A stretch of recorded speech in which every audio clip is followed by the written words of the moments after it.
राज्यामध्ये खूप मोठ्या प्रमाणावरती अवकाळी पाऊस पडतोय, शेतकऱ्यांचं खूप मोठ्या प्रमाणात नुकसान होतं. तसं पाहता कारण कोल्हापूर जिल्ह्यात देखील या 4-5 काल मंत्रिमंडळाच्या बैठकीमध्ये त्याबद्दल चर्चा झाली. तात्काळ मुख्यमंत्री महोदयांनी पंचनामे करण्याचे आदेश दिलेले आहेत. दरवर्षी आपण उन्हाळ्यात बघत असाल की हवामानामध्ये बदल फार मोठ्या प्रमाणात होत आहेत.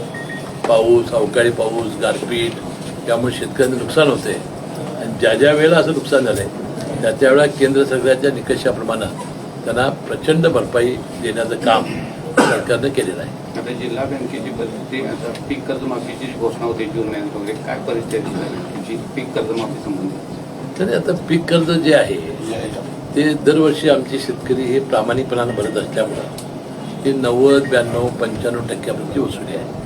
त्यामुळे थकबाकीचं प्रमाण आमच्याकडे कमी आहे. परंतु प्रोत्साहनपर जे अनुदान देण्याचा निर्णय शासनाने घेतलेला आहे तो 50,000 रुपये. त्यामुळं आपल्या शेतकऱ्यांना चांगली मदत मिळेल. अशाच नवनवीन अपडेट्ससाठी डिजिटल कोल्हापूर चॅनेलला सबस्क्राईब करायला विसरू नका.